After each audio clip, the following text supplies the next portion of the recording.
If your job at a healthcare facility includes disinfecting against viruses, you know prevention is the best medicine. And maintaining healthy spaces starts with a healthy cleaning routine. Grainger's world-class supply chain helps ensure you have the quality products you need when you need them. From disinfectants and cleaning supplies to personal protective equipment, so you can help deliver a clean bill of health. Call 1-800-GRAINGER, click Grainger.com, or just stop by. Grainger, for the ones who get it done. Imaginemos por un momento la siguiente escena.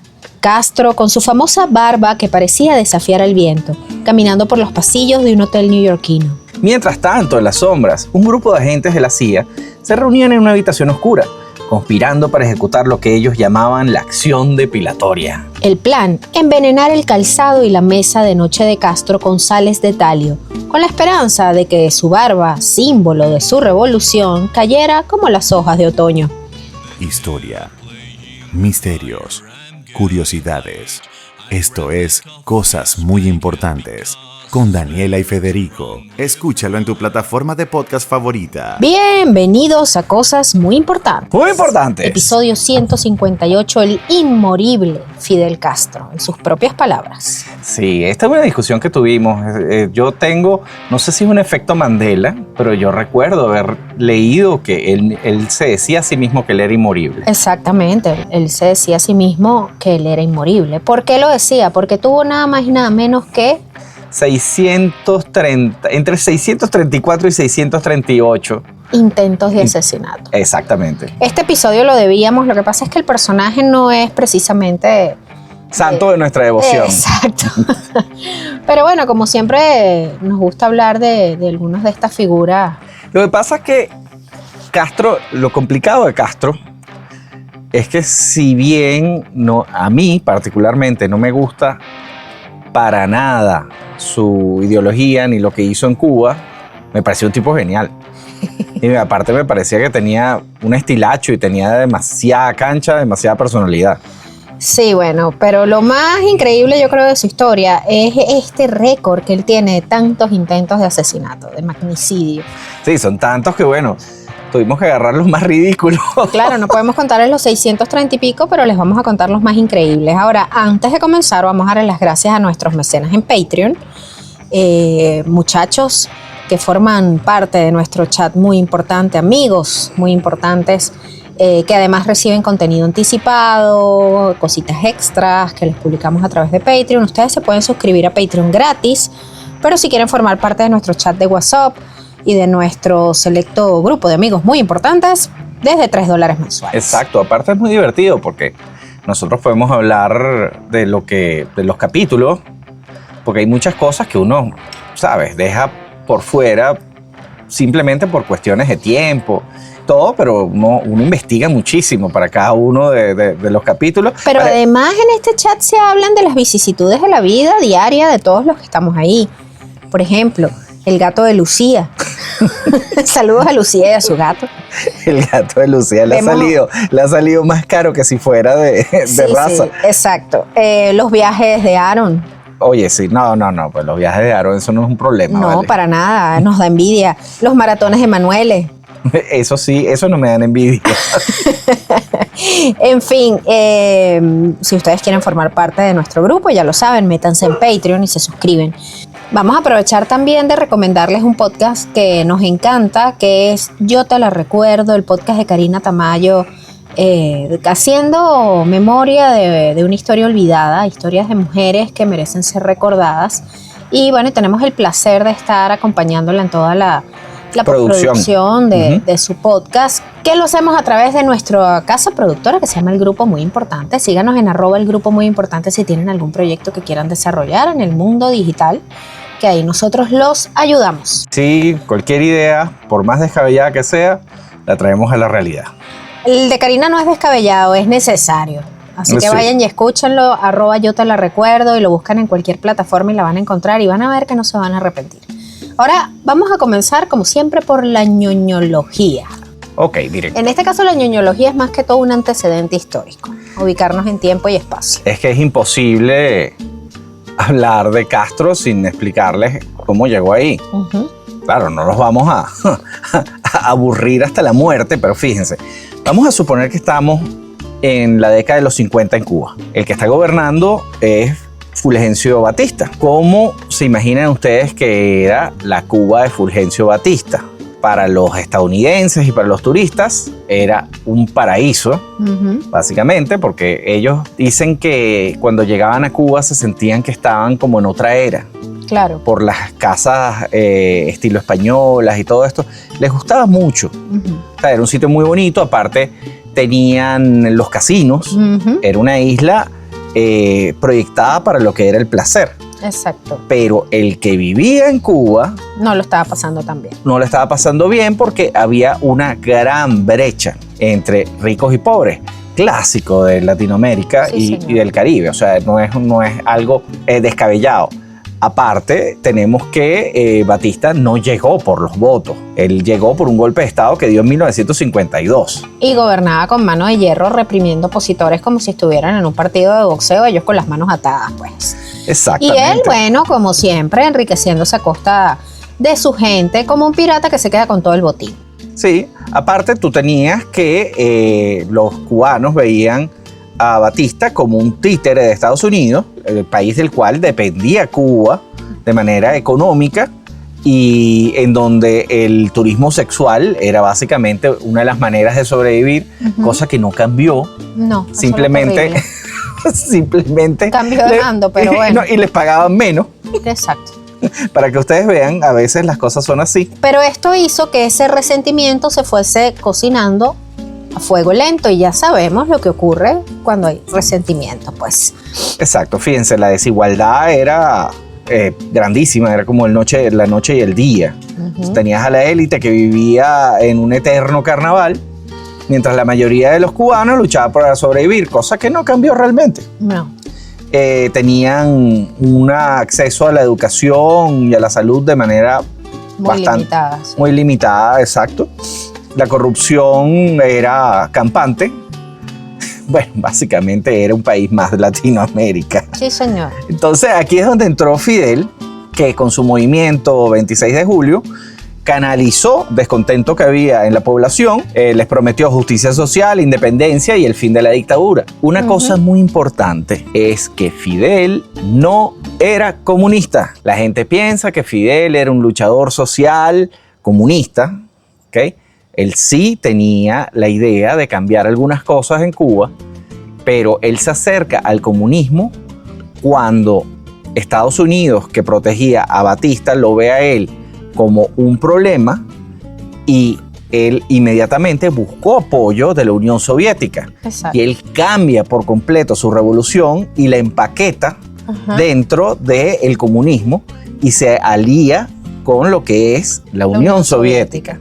Entonces, él no era comunista, sus ideas no eran comunistas en ese momento. Originalmente, exacto. Ahora bien, la guerrilla liderada por Castro, apoyada por diversos sectores de la sociedad cubana, fue desgastando el régimen de Batista así como el mar erosiona las rocas, señores. La corrupción y la falta de moral en el ejército de Batista facilitaron el avance de estos rebeldes, quienes contaron con el apoyo de la población como un coro que respalda a su solista. Exacto. Es así como el 1 de enero de 1959 la revolución triunfa. Así se marca el final del capítulo de Batista y comienza una nueva era para lo que es Cuba. Sí, señor. Para mí, horrible. Sí, sin duda. Ahora bien, vamos con los intentos de asesinato hacia este señor, que fue cada vez ganando además más fuerza, ¿no?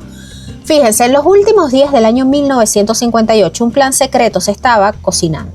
Los protagonistas, agentes del FBI y de la dictadura de Fulgencio Batista, y el objetivo nada menos que Fidel Castro, guarecido en su refugio en las montañas de la Sierra Maestra, en la provincia de Oriente. El gobierno de Estados Unidos, colaborando con Batista, eligió su mejor carta en ese momento, que era un agente del FBI llamado Alan Robert Knight. La misión de este señor era infiltrarse en el círculo íntimo de Castro y matarlo. Sí. No sabían cómo.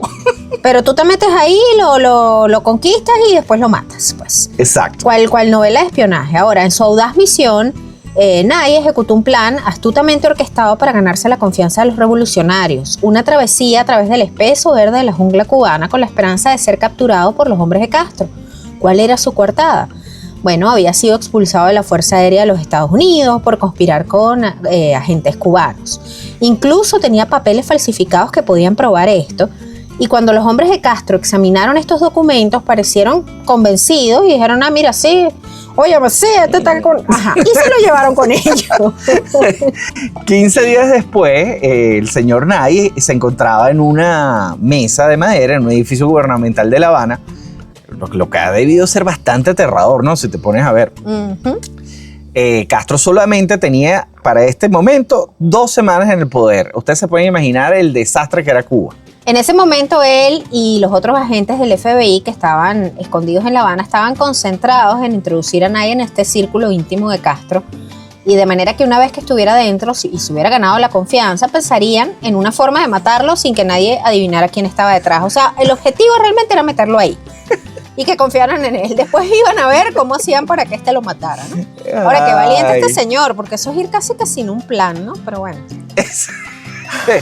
Iba a decir algo. Por eso que esto fracasó. Parece la analogía de sexo adolescente. El objetivo era meterlo ahí.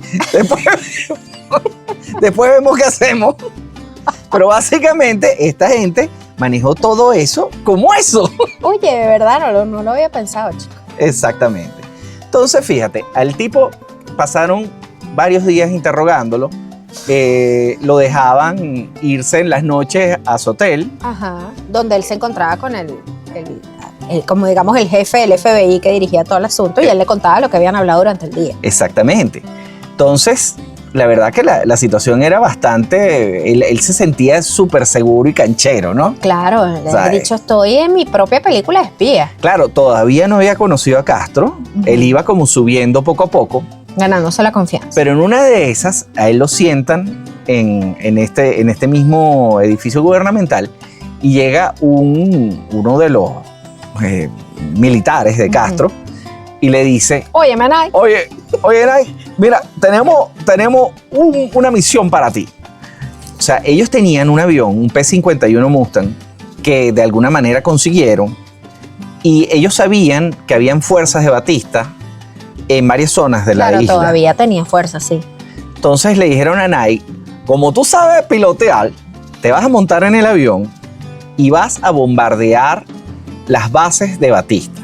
Claro. En ese momento. O el ritual de iniciación, o sea, vamos a probar si de verdad tú estás en contra de esos tipos y estás con nosotros, entonces vas ahí y lo vas a bombardear a todos. Exactamente. En ese momento Nay se hizo pipí en los pantalones. Y dijo: sí, vale, yo lo bombardeo. Sí, vale, sí, yo le he hecho. Tú sabes, cuando vas a una reunión de trabajo y te preguntan si sabes hacer determinada cosa, y uno dice, sí. O sea, yo siempre digo que sí. Siempre. Y de hecho, a mí cada vez que veo un post de estos que dice aprenda a decir que no, eso no es conmigo. Yo hubiese dicho lo mismo que nadie, hubiese dicho, sí, yo misma soy, yo los bombardeo todos. Y después cuando llegó al hotel y le cuenta al del FBI, mírame, esta gente quiere que yo mate. El FBI dijo, no existe, o sea, Estados Unidos no te va a apoyar a que tú vayas a bombardear a nadie. Y no solo eso, Nay.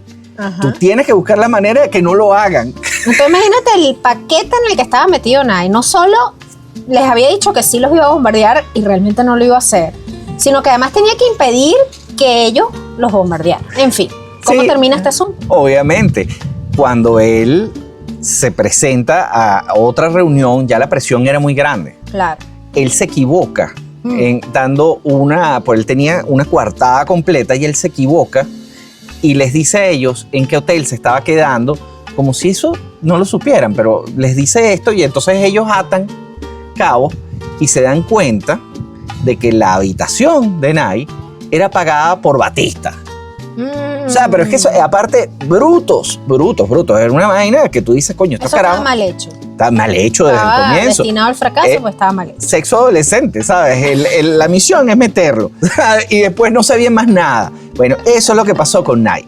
Nay tu analogía. Dijo, no puedo más. Y les dijo, ¿sabe cómo es la cosa? Yo no voy a bombardear nada. Yo soy del FBI. Les dijo todo, les contó absolutamente todo. Cantó. y les rogó por la vida, no me maten, por favor. A mí me mandaron esta misión, no me maten. Y los cubanos al final se apiadaron del tipo. Claro, se deben haber apiadado de él porque realmente el tipo no llegó a hacer nada y le dijeron, ¿sabes cómo es la cosa, chico? Vamos a mandarte de regreso para Estados Unidos, agarra tus cachaché, y eso fue lo que hicieron. Exactamente. Esto para lo único que sirvió es para que los estadounidenses se dieran cuenta de que no estaban tratando con un imbécil.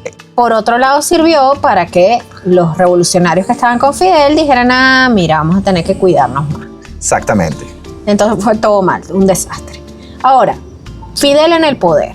Mira, antes de la invasión de Bahía de Cochinos en el 61, Fidel Castro era una figura polarizante al escenario mundial. Su carisma y su retórica para muchos en América Latina y todo lo que era el tercer mundo era un símbolo de resistencia contra el todos aquellos que querían liberarse de la opresión y la desigualdad. Sin embargo, para lo que eran los Estados Unidos y los aliados de Estados Unidos, Castro era visto con creciente alarma y dice, este tipo es peligroso, este tipo es peligroso. Además, ahí había empezado su acercamiento con la Unión Soviética. Claro, cuando él se da cuenta de que si él llega al poder va a tener a Estados Unidos en contra de ellos, se buscó un aliado poderoso en la Unión Soviética. Claro. Precisamente para mantenerse en el poder. Lo mismo que hizo Kim Jong, el primero de ellos. Kim Il-jong. Cuando crearon su armamento nuclear. De hecho, lo que los mantiene a ellos en el poder es la amenaza de que si me sacas de aquí te tiro un misil. Claro, y como están loquitos, todo el mundo duda y dicen, ¿sabes qué? Mejor de campo. Es un show. Claro. Yo estoy completamente claro de que lo de los sí, Kim pero Jong. ¿y si no? Eso Exacto, es lo que pasa y por eso están ahí. Exacto. Porque la gente dice, ¿y si no es un show? Mejor deja a los locos estos ahí botados en Corea del Norte donde están, que cada cierto tiempo se les escapa algún misil, alguna broma y termina en Japón. Sí, no, pero porque realmente no están molestando a nadie. Aparte, yo estoy seguro que el jefe de científicos de Corea del Norte es el coyote. Qué horror. Estoy seguro de eso. Sí, bueno, es bastante parecido. Ahora, volvamos a lo que ocurría en Cuba entonces para ese momento. Fíjense, dentro de Cuba la percepción de Castro era igualmente diversa. Tras el triunfo de la Revolución del 59, obviamente él gozó de un amplio apoyo popular, especialmente entre los sectores más desfavorecidos de la sociedad. Sus políticas iniciales, como una reforma agraria, la nacionalización de empresas extranjeras, pues fueron recibidas con mucho entusiasmo por muchos cubanos. Exacto. Ahora, fíjense como lo que está sucediendo en un país del mundo, de lo que llamamos el primer mundo. Ajá. A medida que el gobierno se empezó a radicalizar, se empezó a reprimir la disidencia, empezaron a surgir voces críticas que dijeron, epa. Por aquí no es. Por aquí no es. Esto no me gusta. Exactamente. Qué cíclico, ¿no? Todo. Exactamente. Entonces, bueno, aquí llegan a la conclusión los estadounidenses de que Fidel debía morir. Ahora la CIA comienza a conspirar contra Fidel Castro poco después del triunfo de la Revolución Cubana el 1 de enero del 59.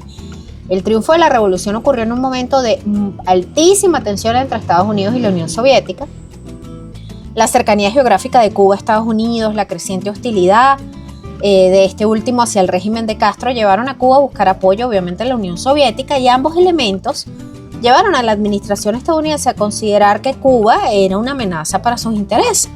Aquí es cuando entra el jefe de la CIA, Alan Dulles. ¿Ustedes se recuerdan de las bananeras? Ajá, de cuando hicimos la Corporaciones Perversas. Corporaciones. La República Bananera, sí. Este es el mismo señor que orquestó el golpe de Estado de Honduras, si no me equivoco. Que su hermano era directivo de la empresa de bananas, de la chiquitita Brands. No, y dentro del gobierno. Ajá. Era jefe de gabinete. Claro, exacto. Aparte, y el otro era jefe de la CIA. Una cosa. Claro, pero aparte tenían esos cargos en el gobierno. Sí. Pero dentro de Centroamérica. Estaban en la junta directiva. Estaban en la junta directiva de la United Fruit Company. Es que mira, yo te digo algo. El departamento que pone nombres a todos estos movimientos o operaciones o misiones de la CIA, comparte oficina con el que pone nombre a los huracanes. Un asunto así bien random, bien creativo, entonces seguramente probablemente almuerzan juntos, qué sé yo, y bueno, comparten. En fin, eso es una licencia creativa que acabo de tomar. Exacto. Bueno. Esta operación, lo que pasa es que me acabo de imaginar que la CIA va a escuchar esto y va a decir, miren, nos descubrieron. Me van a venir a buscar. Me van a mandar para El Salvador. Ay, no. Resulta que esta Operación 40 era presidida nada más y nada menos que por el vicepresidente de los Estados Unidos, el señor Richard Nixon. Un peluche. Un peluche. Y fíjense, una de las primeras acciones se produce el 17 de marzo de 1960, momento en el cual el presidente, que era Eisenhower, firma un decreto anticubano en el cual se autoriza a precisamente la Operación 40 a organizar, entrenar y equipar refugiados cubanos al modo de una guerrilla, siempre manteniendo esa línea anticastrista, ¿no? Estos primeros intentos de la CIA para derrocar a Castro se centraron en desestabilizar el gobierno y apoyar grupos de oposición dentro de Cuba, ¿ok? A medida que la relación de Estados Unidos y Cuba se iba deteriorando, la CIA comenzó a explorar opciones más agresivas, incluyendo obviamente el asesinato del líder de la revolución, Castro. Debido al temor de Estados Unidos a las repercusiones de las Naciones Unidas, porque bueno, había algo de temor de que los culparan, el plan se mantuvo en el más alto nivel de secretismo y por tanto la negabilidad plausible se convirtió en el punto focal clave en la política de servicio clandestino estadounidense. Esto significa, yo no fui. Exacto. Para que ustedes vean, la política estadounidense es manejada como el sexo. ¿Pero qué te pasa hoy? Pero es que fíjate, son vaqueros. O sea, cuando tú ves todo esto, ajá, es pura testosterona. O sea, es una cosa totalmente idiota, porque o sea, ustedes van a leer los intentos que le hicieron a este señor. Es una cosa del coyote. Sí. ¿Ok? Y es manejada con pura testosterona porque nosotros somos arrechos.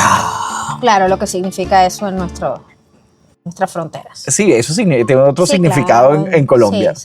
Sí, exacto. Pero bueno, va muy a la onda de lo que tienes tú hoy, que no sé qué es.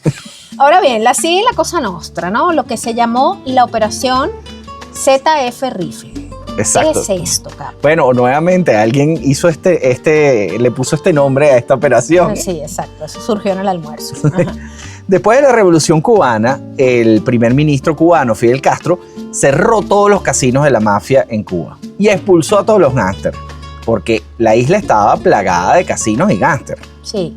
Por esta experiencia, como ellos vieron que, coño, se nos cayó el negocio, el representante de la Cosa Nostra de Chicago en Las Vegas, Johnny Rosselli, uno de los mejores amigos de Frank Sinatra, por cierto, ajá, el jefe de la mafia de Chicago, Sam Giancana, lo hemos escuchado mucho porque es uno de los más famosos, y el jefe de la mafia de Tampa, escuchen este nombre, Santo Traficante. Este señor se llamaba así, Santo Traficante. Esto no es un seudónimo. O sea, si tú te llamas Santo Traficante, tu vida está asignada por la mafia. No te puedes dedicar a otra cosa. En fin, esta gente estaba muy molesta con Castro al punto de que empezaron a imaginar un mundo sin él. Un mundo en donde Cuba volviera a tener, digamos que ese casino gigante y maravilloso y ese gran prostíbulo del Caribe.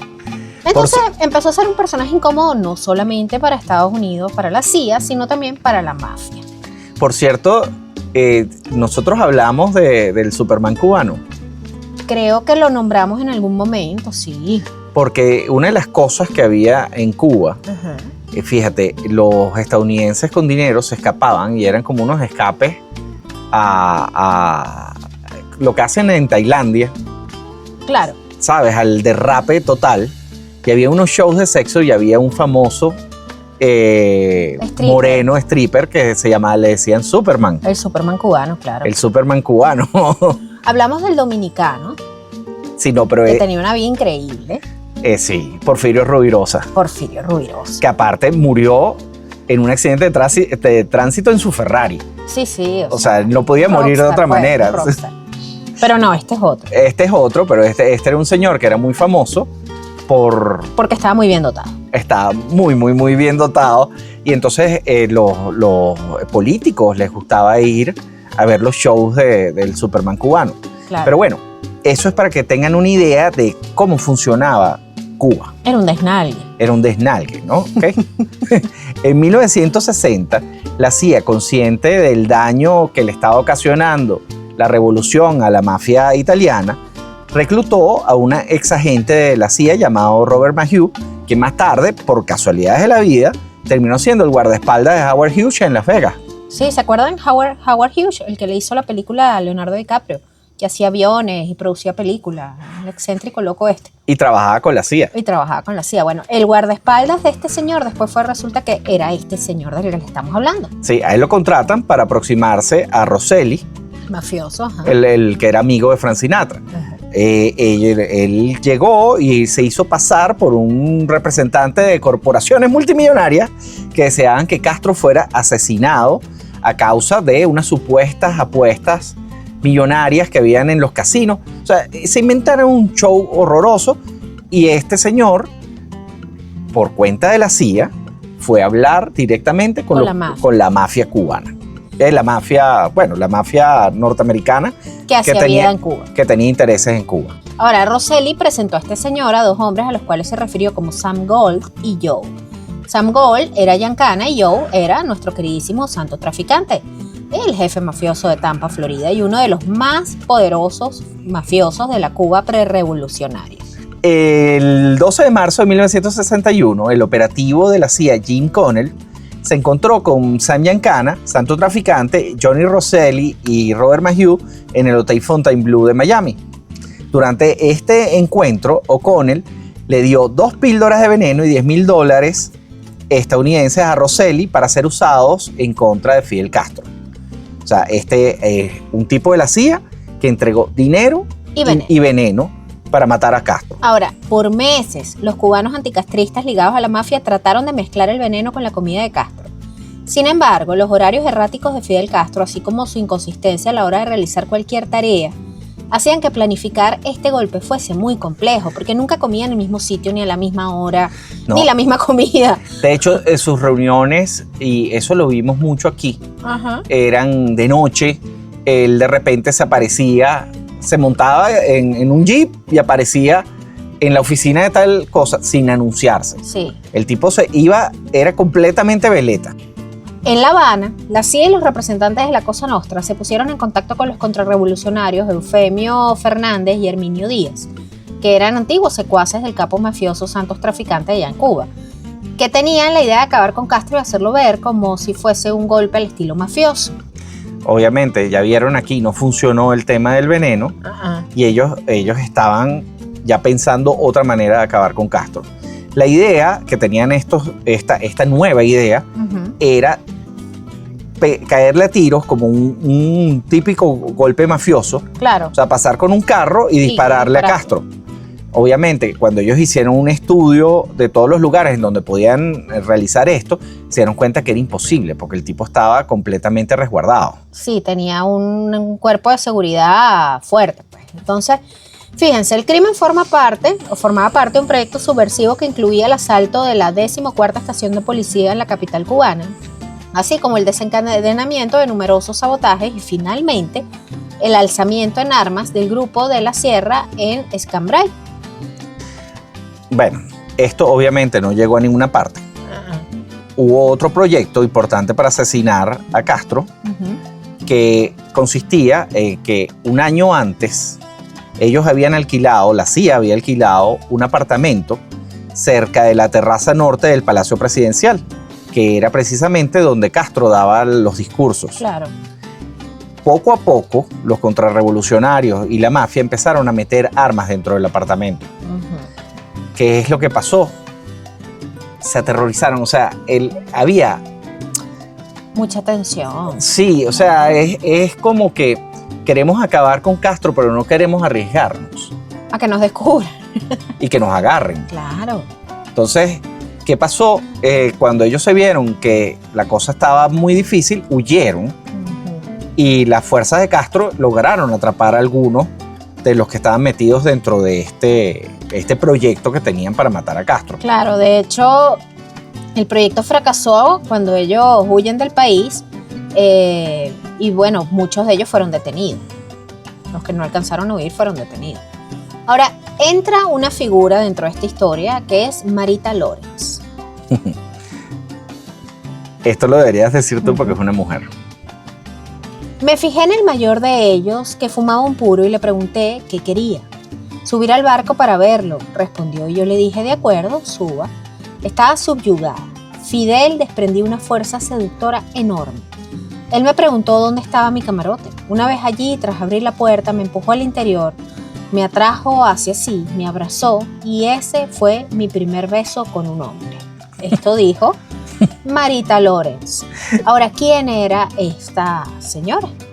Sí, fíjense, Daniel y yo hemos tenido varias discusiones de que parte del gran éxito de la izquierda en Latinoamérica durante es la discusión más fatua y banal de la historia, pero es así. La segunda parte del siglo XX es que eran increíblemente guapos. Sí, todos parecían estrellas de cine. Sí. Mientras que tú veías a los de derecha. Y eran unos bichos eran feos unos codos. y sí, eran unos codos. Eran literalmente unos codos. Fíjense, a principios de enero de 1961, Marita Lorenz, una joven de 19 años, nacida en Bremen, Alemania, aterrizó en La Habana, Cuba. Había pasado las últimas 6 semanas en su casa de la ciudad de Nueva York, planeando la muerte de un hombre al que una vez había amado, pero que ahora odiaba. Él era carismático, él era poderoso. Él también era el primer ministro de Cuba. Su nombre, Fidel Castro. Fíjense, cómo llega esta muchacha a merequetengue. A este merequetengue. Solo una palabra tuya bastará para sanarme. Merequetengue. Ajá. Su padre, un señor llamado Heinrich Lorenz, que por cierto también había trabajado con la CIA, era el capitán de un lujoso barco llamado el Berlín IV. Ajá. Juntos, padre e hija, viajaron a La Habana en febrero de 1959. Mientras estaban en el puerto, se aparece Fidel Castro para realizar una inspección al barco. Observando el grandísimo yate a todo trapo, se acercó a hablar con el capitán Heinrich Lorenz. Obviamente le presentó a su hija Marita, que en aquel momento contaba con 19 años de edad, y eso fue literalmente amor a primera vista. Es lo que les habíamos contado.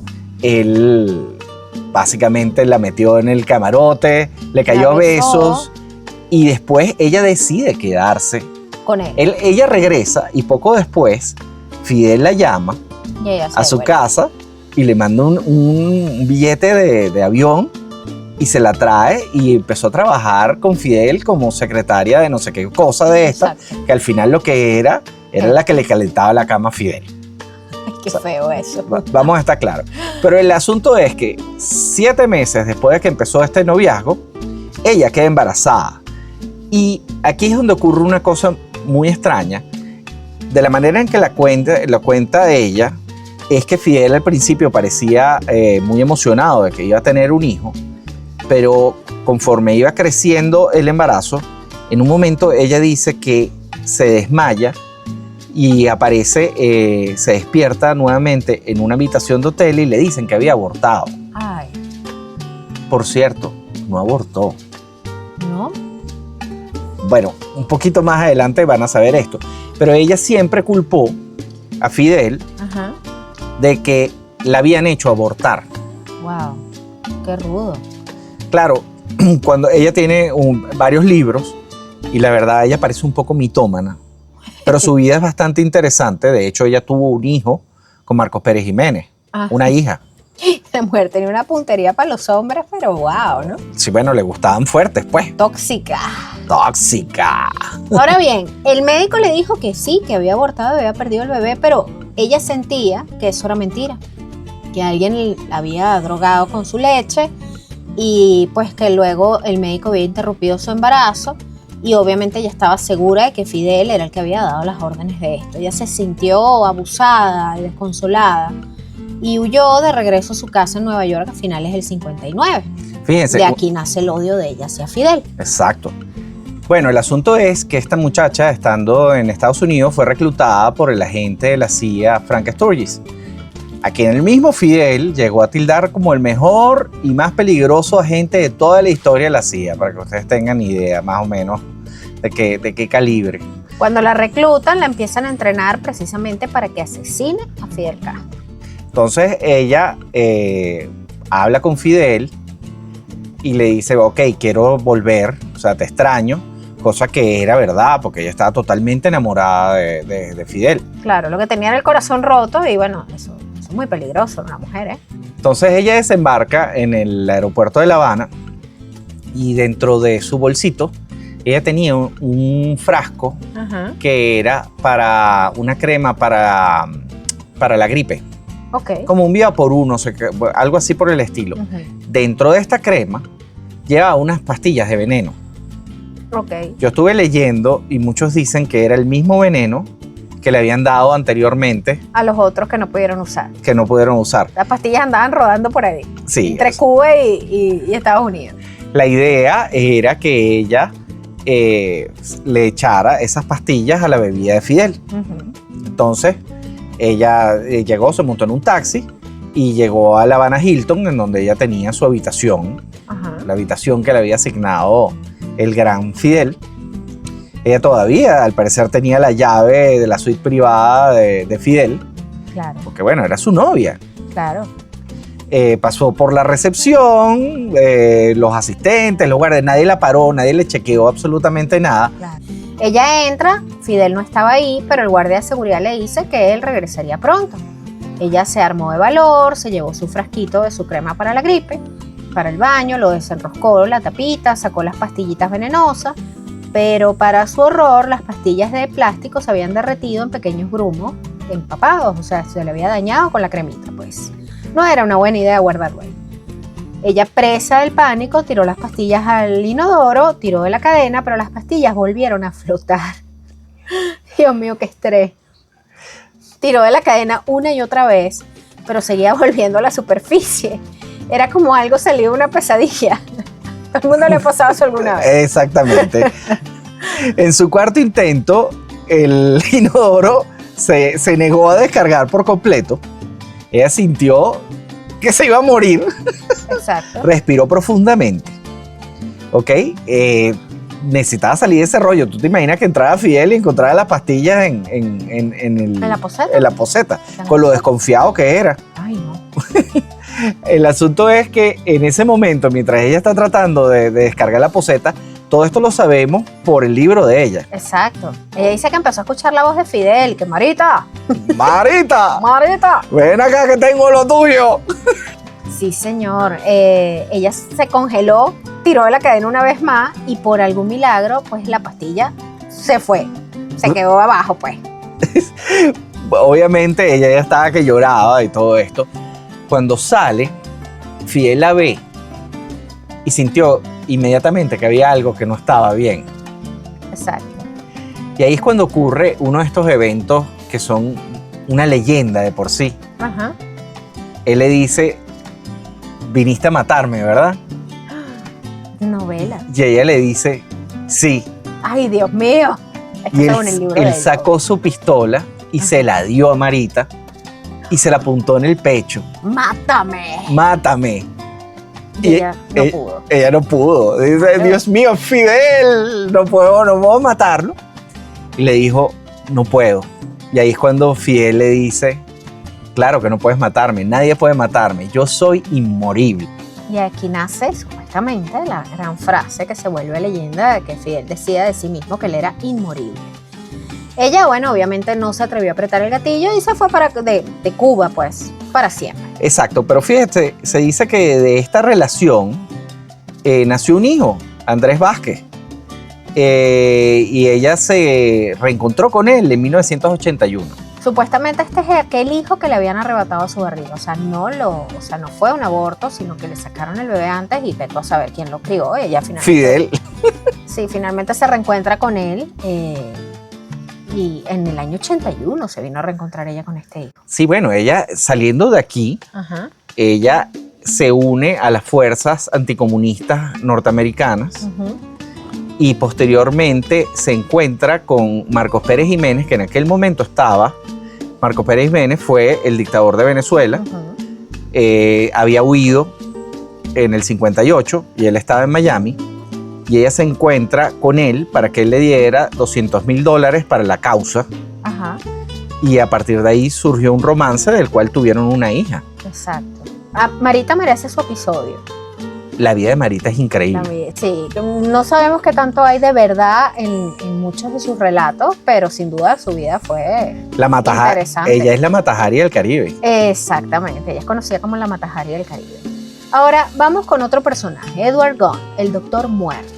Este es el coyote. Este es el coyote. Uno de los tantos coyotes. Fíjate, en marzo de 1960, el doctor Edward Gunn estaba hojeando un grueso libro de referencia médica en su laboratorio, ubicado en el piso inferior de un edificio de la CIA en Washington.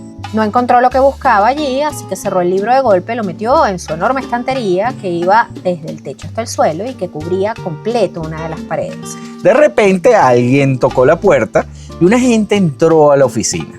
Le dijo al doctor Gunn que lo habían enviado de abajo para ordenar un tipo único de veneno. Ay, Dios mío. El agente explicó que el gobierno de Estados Unidos había sufrido recientemente 2 humillantes contratiempos en su misión de asesinar a Fidel Castro. Primero, un agente del FBI había cometido un error de novato al exponer a Bautista como su patrocinador financiero y revelarse a sí mismo como agente. Luego, la exnovia de Castro había extraviado las cápsulas de veneno que el Dr. Gunn había preparado tan cuidadosamente para ella. Bueno, ustedes se acuerdan de Snai y Marita. Esos son esos 2 casos. El Dr. Gunn obviamente hizo una mueca. Había oído hablar de lo que pasó con el agente del FBI, pero él había recordado, él recordó que había preparado esas cápsulas de veneno unos meses antes. Exacto. La idea de que todo ese trabajo que se había pegado el Dr. Gunn no sirviese absolutamente para nada, hirió obviamente su orgullo. De médico maquiavélico de la CIA, exacto. Sí. Porque hasta los médicos maquiavélicos de la CIA tienen su orgullo, su corazoncito. Exactamente, ¿no? Y probablemente el orgullo del corazón, el orgullo es bastante grande, pero bueno. Estos 2 fracasos obviamente hacían ver a Estados Unidos muy mal. Ajá. Y aún peor era que Castro ya se había dado cuenta que la CIA estaba decidida a acabar con él. Y eso había hecho que aumentara sus defensas. Ahora, la gente explicó que a partir de ese momento la CIA ya no quería matar a Castro. Era demasiado arriesgado dado sus vínculos con la Unión Soviética y otros de sus líderes comunistas. Podría salir mal si aparecía muerto. Entonces, pues bueno, estaban en una situación un poco complicada. Por el momento estaban más interesados en desacreditar a Castro que en asesinarlo. Que en asesinarlo, porque era algo más seguro. Para esta nueva iniciativa, crearon una nueva operación que se llamaba Operación Acosar a Castro. Aquí ya no estaban muy creativos con los nombres, ¿no? Obviamente, no te puedes imaginar la cara del Dr. Gunn cuando le dijeron, la operación se llama vamos a hacer bullying. Exacto. A Fidel Castro. Y el Dr. Gunn hizo así como que, ok, está bien.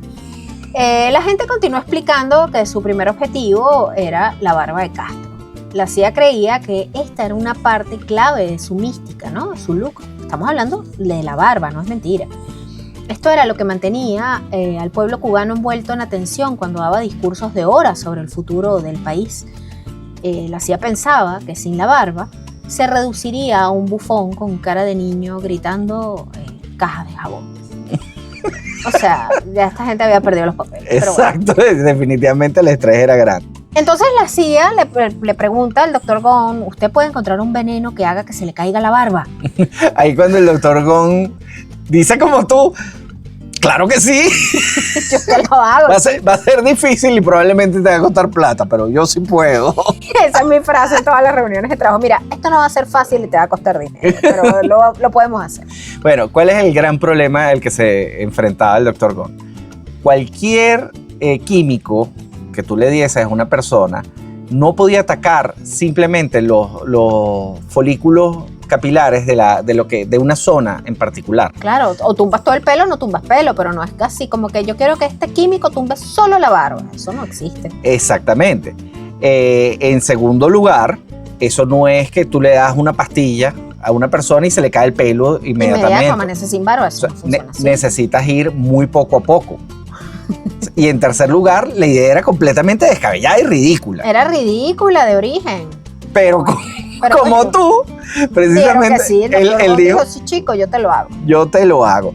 Se puso a experimentar y encontró que había una cosa que se llamaba sales de talio, que es un depilatorio natural Y él pensó que dándoles estas sales o poniendo en contacto a Castro con estas sales, poco a poco se le iba a ir cayendo la barba. Esto es muy ridículo. Pero una semana después, otro agente entró al sótano del Dr. Gon y le dijo que abandonara el plan de la eliminación de la barba, porque aparentemente los directores de la operación del acoso a Castro se habían dado cuenta de que perder el tiempo con la barba de Castro pues era una tarea inútil. Wow, tuvieron una revelación estos señores. Ahora Gon en realidad se sintió aliviado, ya que de todos modos él no estaba teniendo mucha suerte con esto del talio y la tumbada de pelo, pues.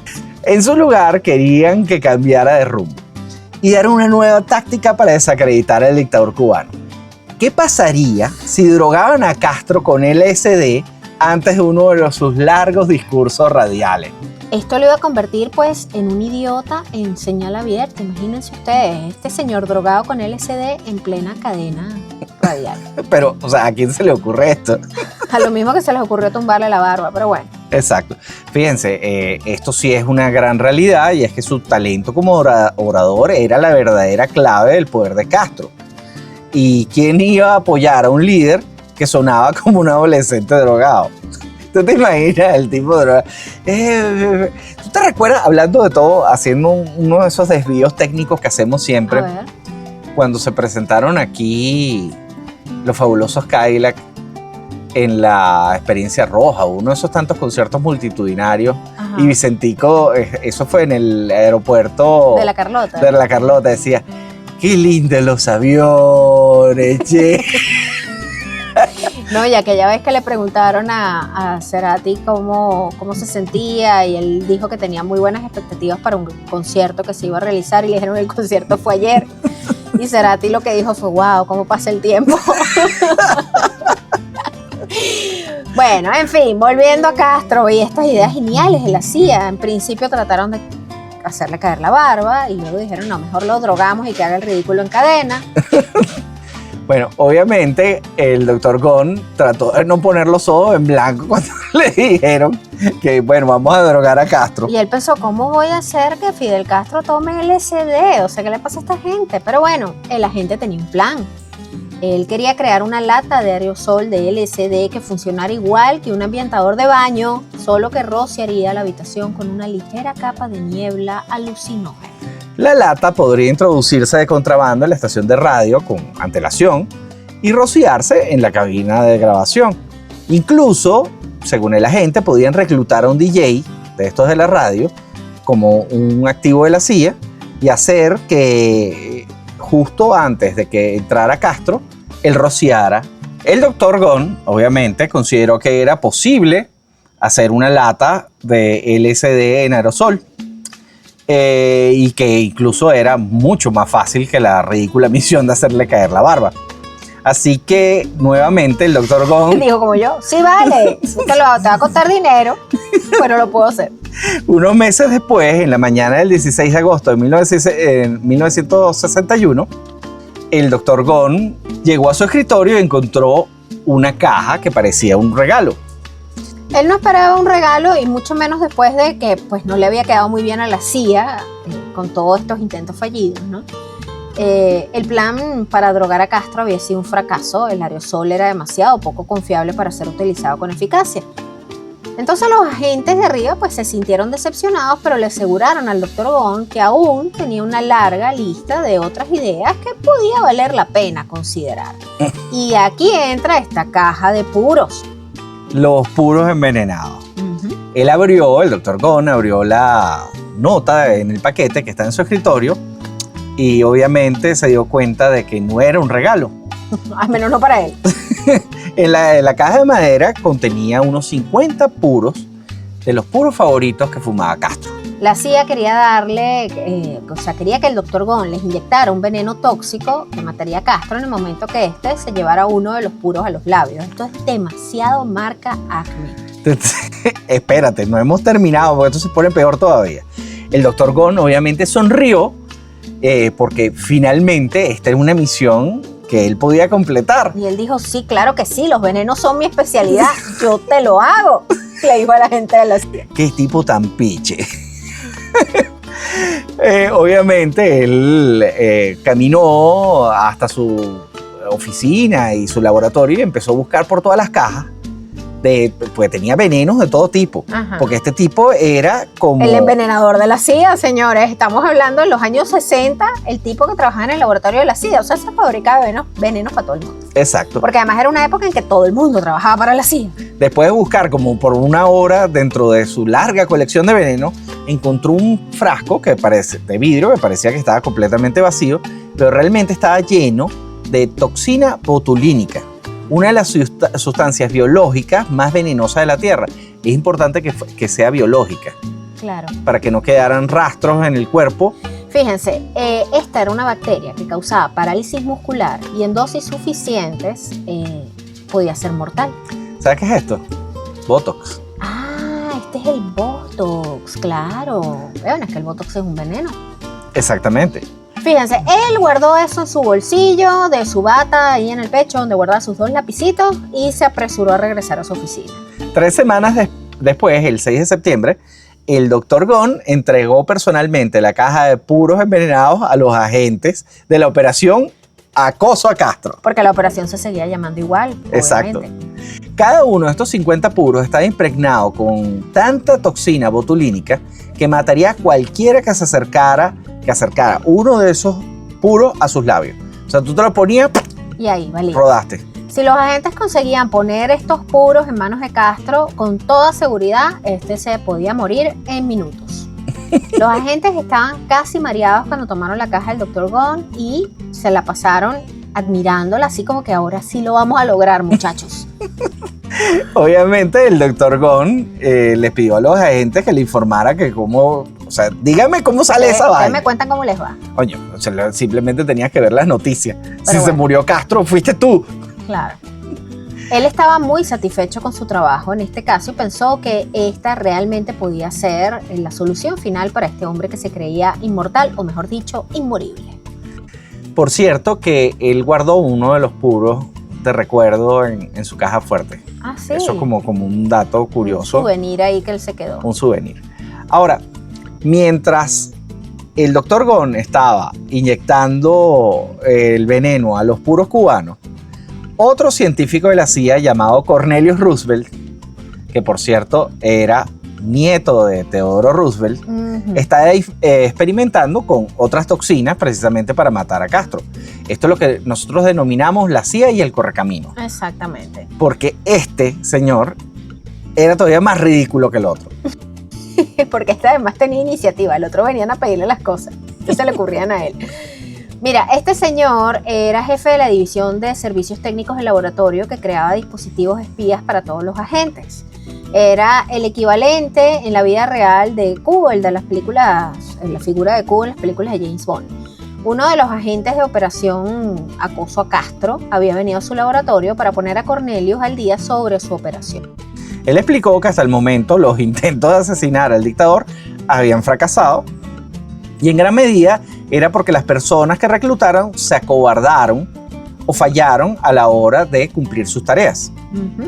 Ahora la CIA tenía en su poder una caja de puros envenenados, pero todavía no habían encontrado la manera de ponérselo en las manos a Castro.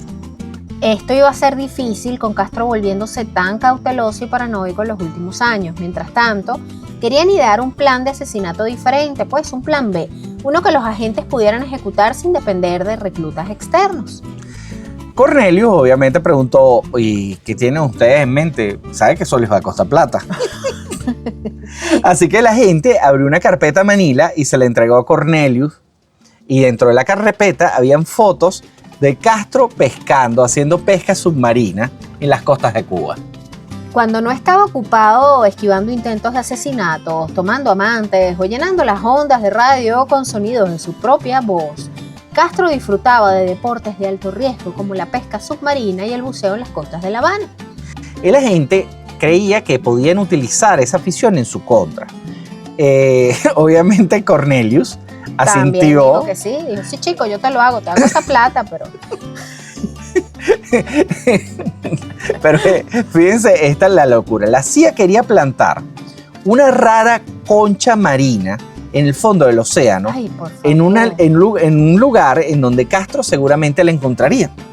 La concha marina iba a ser tan exótica que Castro no iba a tener otra idea que ir a buscar esa concha marina. Claro.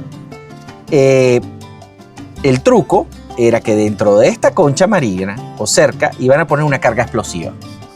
De esta manera, cuando Castro se acercara a recoger la concha marina en el fondo del mar, le volaría la cabeza. Mira, Cornelius luchó por mantener una cara seria, pero el plan realmente sonaba como algo sacado de las caricaturas del Coyote. Prácticamente podía ver la nube blanca elevándose después de la explosión. Pero nadie sale ganando llamando las estúpidas ideas, o sea, diciéndole estúpidas a las ideas de su jefe. Así que Cornelius intentó ser más sutil. Preguntó cómo lograría ocultar explosivos lo suficientemente potentes como para matar a un hombre adulto dentro de una pequeña concha. En el fondo del mar. O sea, el agente obviamente no tenía una respuesta para eso. El agente, yo me imagino que debe haber dicho así como que para eso te tenemos a ti, chico. Entonces Cornelius tuvo que decírselo, pues. Le encantaba desafiar, pero es que realmente esto no era viable. Sí, él era un tipo de ciencia, pero simplemente él no podía imaginarse cómo iba a poner tanta cantidad de explosivos dentro de una concha marina. Sí, y que le explotaran mientras él la recogía. O sea, es que era muy absurdo. Sí, pero obviamente esto no fue la última de las veces que ellos trataron de matarlo con el tema acuático, porque este fue... La primera de muchas. Es el tema acuático. Exacto, esta se debería haber llamado la misión agua, cualquier cosa así. Aquí es donde entra el traje húmedo venenoso, el wetsuit. Ese es el traje buceo. Exacto. Fíjense, desde el interior parecería un traje de neopreno de goma normal, pero el interior estaría cubierto con un hongo que infectaría a Castro con una enfermedad en la piel que iba a ser algo debilitante y crónica, llamada pie de madura, que causaría que el cuerpo se llenaría de furúnculos negros llenos de pus que eventualmente se abrirían. Esto no necesariamente iba a matar a Castro, pero el dolor iba a ser tan grande que se le iba a hacer imposible dirigir al país. Ajá. Dado que esta enfermedad lo iba a atacar de manera gradual, nadie iba a poder sospechar que se trataba de un asesinato. O sea, pero ¿cómo se les ocurre un traje de buceo? Eran otros tiempos, definitivamente. Sí, había mucho dinero, mucha plata. Fíjense, esto no funcionó. Ahora bien, el doctor Muerte y el bolígrafo asesino. En paralelo tenemos al doctor Gone que sigue ideando cosas en su laboratorio, ¿no? O sea, Cornelius estaba así como que esta gente se volvió loca y nada de esto va a funcionar. Él creó el traje de neopreno y la supuesta concha marina, que nada de esto funcionó para absolutamente nada. Pero en paralelo, el doctor Gone seguía en su laboratorio. Se sentó en una mesa de metal en su laboratorio llenando cuidadosamente un tubo de plástico con veneno, miró el reloj, eran casi las 4 de la mañana y pues todavía tenía mucho trabajo por delante. Ayer había llegado al trabajo y ya había un agente esperándolo. Yo me imagino que cada vez que el doctor Gone llegaba y veía a un agente, cerraba los ojos y decía, ¿y ahora? ¿Y ahora qué? ¿Qué voy a tener que hacer ahora? El agente lo siguió hasta dentro de su oficina, pero ni siquiera se sentó. Le dijo al doctor Gone que necesitaban un bolígrafo con una aguja oculta con veneno que pudiera usarse para inyectar a Castro y, obviamente, matar. Y que además lo necesitaba para mediodía del día siguiente. Y Gone dijo, está bien, pero te va a costar plata. Ya Gone iba por su 4ª taza de café, estaba agotado, pero obviamente no podía permitirse ningún error. Así que llenó la jeringa con un insecticida común llamado Leaf 40, que es algún tipo de insecticida sumamente venenoso que al parecer causa estragos en el cuerpo.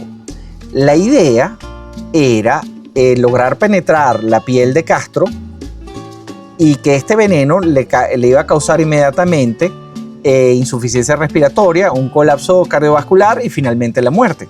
Cuando el veneno estuvo listo y cargado en la jeringa, Gone desenroscó la parte superior del bolígrafo Papermate e inyectó el veneno en el tubo de tinta y luego reemplazó la punta del bolígrafo con una aguja hipodérmica tan delgada que Castro no la sentiría cuando se le clavara, supuestamente.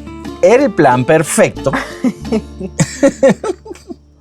Él, si bien Castro podía hacer que los guardaespaldas probaran cada bebida o bocado de su comida, ¿a quién se le iba a ocurrir revisar los bolígrafos? Claro, exacto. Y aparte era un papermate. Era muy poco probable. Solo necesitaban al hombre adecuado para acercarlo lo suficientemente a Castro y que le pasara el bolígrafo.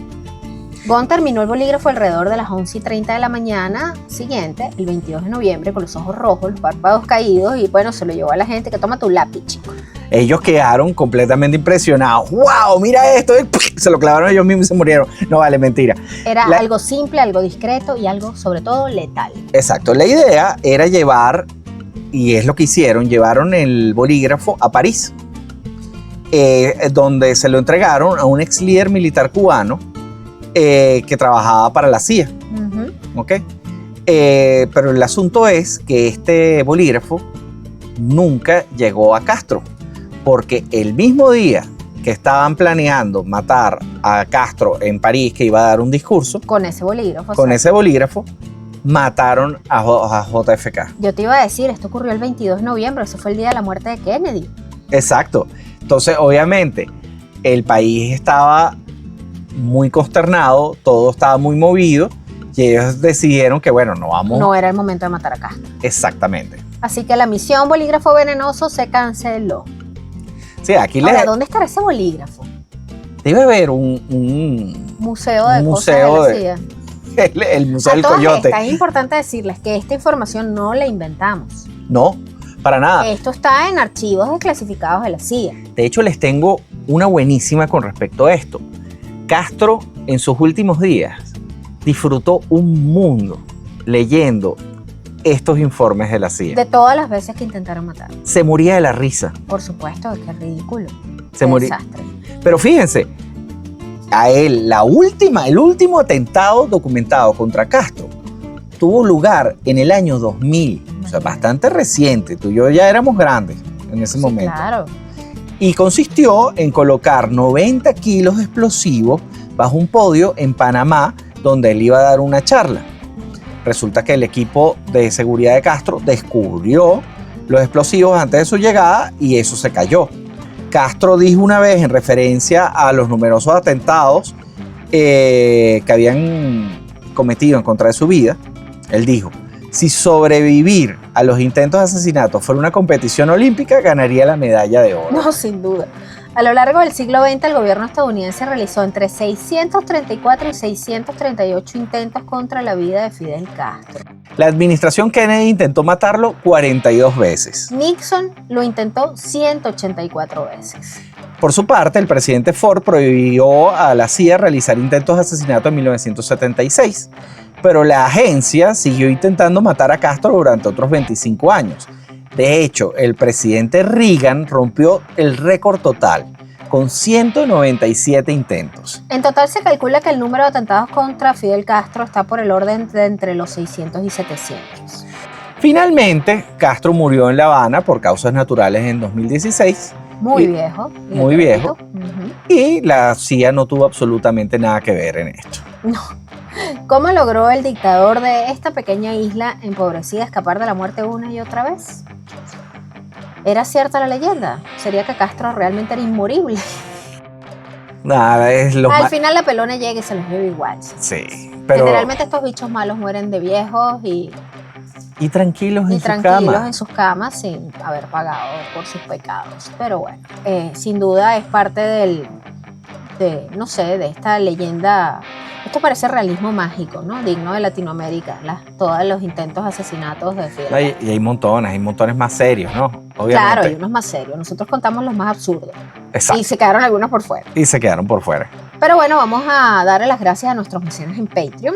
Exactamente. Suscríbanse a patreon.com/cosas muy importantes para que puedan recibir los episodios sin publicidad, anticipados y además con contenido extra. Y sin veneno. Sin veneno, sin bolígrafos peligrosos ni puros envenenados.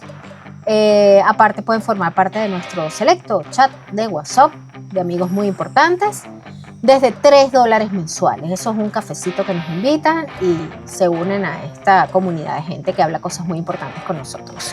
Recuerden escuchar, denle una oportunidad al podcast de Karina Tamayo. Yo te la recuerdo, se llama. Les voy a decir que he disfrutado muchísimo editándolo. Sí. Sus historias son increíbles y no son historias que yo conociera. Y mira que yo soy fastidiosísimo leyendo cosas de historia y me las sé todas. Esas no me las sabía, para que ustedes vean. No, aparte que Karina ella es cuentacuentos, entonces tiene una habilidad narrativa maravillosa. Así que vayan a escuchar Yo Te La Recuerdo. Y es una producción del grupo muy importante, que es nuestra agencia de marketing digital y de producción de podcast. Así que síganos por ahí también si tienen algún proyecto, si necesitan apoyo en sus redes sociales o quieren hacer su propio podcast. Nos escriben un mensajito a @el grupo muy importante en nuestras redes sociales. @podcastmins. @cosas muy importantes en Instagram y en Threads. Y vamos a darle las gracias a nuestra querida Camila Napoletano en la asistencia de producción, nuestra Cami que arranca la universidad y está muy nerviosa, pero sabemos que lo va a hacer maravillosamente bien. Aparte, recuérdense que tenemos el programa de radio, que son los días miércoles de 12 a 1. Lo pueden escuchar los que no estén en Venezuela por la señal de www.kissfm.com. Kiss es KYS fm.com, y también lo van a poder ver en diferido después en nuestro canal de YouTube. Suscríbanse a nuestro canal de YouTube, nos buscan en el buscador como @cosas muy importantes y activan ahí la campanita, nos siguen para que puedan ver todo lo que vamos a estar publicando, que ya hay bastante contenido ahí en el canal de YouTube y además nos ayudan a crecer.